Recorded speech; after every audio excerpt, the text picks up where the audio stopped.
untuk turun seperti apa Bang tanggapannya? Ya, salah satu bentuk tanggung jawab kepolisian institusi atau lembaga negara kalau memang ada kesalahan-kesalahan dalam bekerja, ada permintaan turun, ya itu sudah memang permintaan masyarakat begitu.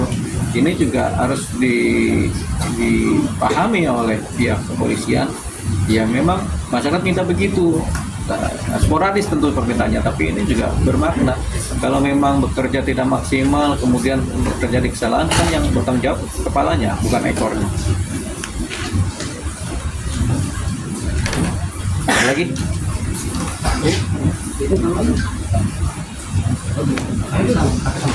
Ada pasal tertentu yang mungkin untuk dijerat itu ada kesengajaan atau gimana? Ya nanti kalau mengenai menyebabkan kematian seseorang itu kalau KUP kan ada pasal kelalaian. Barang siapa karena lalainya menyebabkan kematian seseorang itu tentu ada pasalnya. Itu proses pidana. Dalam konteks pekerjaan juga begitu. Walaupun pekerjaannya ada perintah yang tegas dari negara, tapi kemudian karena kelalaian menyebabkan kematian orang lain, ya itu tentunya tetap diproses secara hukum ya. Dan itu yang kemudian pertama adalah sidang etik, kedua adalah mencari tahu dulu soal kesalahannya, yang ketiga memang karena kelalaiannya menyebabkan kematian orang lain ya. Itu tadi. Dan ini karena menjadi suatu hal yang fundamental yang memang signifikan untuk dibahas ya. Kalau nggak selesai ini kan berbahaya, jadi memang harus cepat dibereskan hukumnya. Tadi kan dalangnya DPR tadi katanya. Iya. Netizen juga kan pengen ngebubarin. Gimana sih Bang caranya Bang? Sebenarnya kritik pembubaran DPR itu adalah kritik yang bagus buat DPR. Maksud pembubaran begini, kalau memang DPR ini tidak mampu bekerja, bubarkan, ganti yang baru. Bukan kemudian secara kritis politika nggak ada lagi DPR, enggak gitu. Jadi itu adalah kritik. Kritik ini kritik tajam sebenarnya yang harus disikapi oleh anggota DPR sendiri. Bahwasanya ini kritik yang sebenarnya membangun. Nah, satu hal begitu. Yang kedua, kenapa DPR bubarkan? Karena memang akhirnya dianggap tidak relevan antara kinerja DPR dengan kepentingan rakyat. Tidak ada korelasinya lagi. Karena satu hal ketika rakyat minta diwakili oleh DPR menyatakan dirinya adalah artis. Kan begitu. Ada pernyataan-pernyataan dari beberapa artis anggota DPR yang menyatakan, oh, kami kan juga artis, begitu. Jadi itu bentuk-bentuk kesombongan dari oknum-oknum DPR yang tadinya adalah artis dan masuk di DPR. Dan mereka belum matang di DPR ini. Kenapa? Karena mereka masih mencampur adukan antara keartisannya dengan tugas dan tanggung jawab mereka secara profesi sebagai anggota Dewan Perwakilan Rakyat. Karena mereka masih belum bisa membedakan mana tanggung jawab DPR, mana tanggung jawab artis, ya akhirnya terjadilah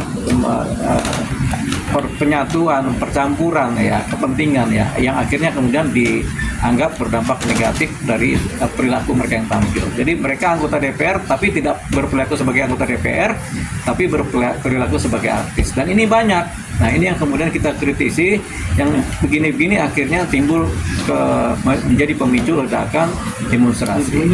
Makanya kedepannya kita harus hati-hati memilih anggota dewan. Jangan kemudian karena populer, karena dia artis main dipilih aja, padahal otaknya isinya nggak ada.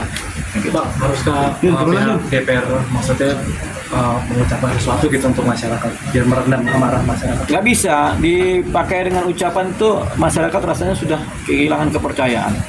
Jadi hanya bisa mereka-mereka yang kemudian dianggap sebagai pemicu terjadi demonstrasi di mana mereka adalah anggota DPR yang kemarin itu kemudian memicu reaksi amarah masyarakat, mereka yang mundur. Gitu. Jadi Saroni dia mundur, si Eko Patrio dia mundur, atau si Uya Kuya dia mundur. Dia mundur. Kalau enggak ini akan jalan terus. Kenapa? Mereka menjabat di DPR pun menjadi catatan merah bagi masyarakat, dan ini akan timbul trigger-trigger baru. Jadi ini akan berlanjut terus panjang, mereka tidak berhenti dari anggota DPR karena masyarakat sudah marah. Itu adalah, atau cerita ini adalah bagian dari apa yang disebut sebagai masyarakat marah meminta DPR bubar. Gitu. Jadi yaitu mereka yang mundur, atau partai-partai menarik mereka dari posisi sebagai anggota DPR karena legitimasi mereka kemudian sebagai anggota DPR kemudian tercoreng, sehingga mereka secara psikologis tidak dianggap punya legitimasi mewakili rakyat lagi. Bang, netizen juga ragukan nih Bang, 7 pelaku yang udah dirilis itu katanya itu peran pengganti atau beneran Brimo? Nah, mereka benar. Polisi sudah bekerja secara baik ya sebenarnya. Sebenarnya polisi sudah bekerja secara protap ya. Tapi kemudian karena faktor kelelahan, faktor kepanikan, atau faktor upaya menyelamatkan diri masing-masing, sehingga mereka melakukan kesalahan. Dan ini kita tetap menganggap sebagai suatu kesalahan yang dilakukan oleh aparat kepolisian. Gitu. Bang, sudah lihat dari Saroni yang tiba-tiba pergi keluar negeri. Oh ya, ke Singapura lari Bang, Siapa? Saroni. Emang melarikan diri? Betul. Ada faktanya. Ada, udah beredar. Kalau ada faktanya Roni melarikan, siapa sih Roni melarikan diri ke Singapura? Ya dia memang penakut. Jadi ketika dia bilang masyarakat tolol, sebenarnya yang tolol adalah dia. Jadi dia tidak bisa membedakan bagaimana kemampuan otak bekerja, bagaimana kompleksitas kehidupan bekerja.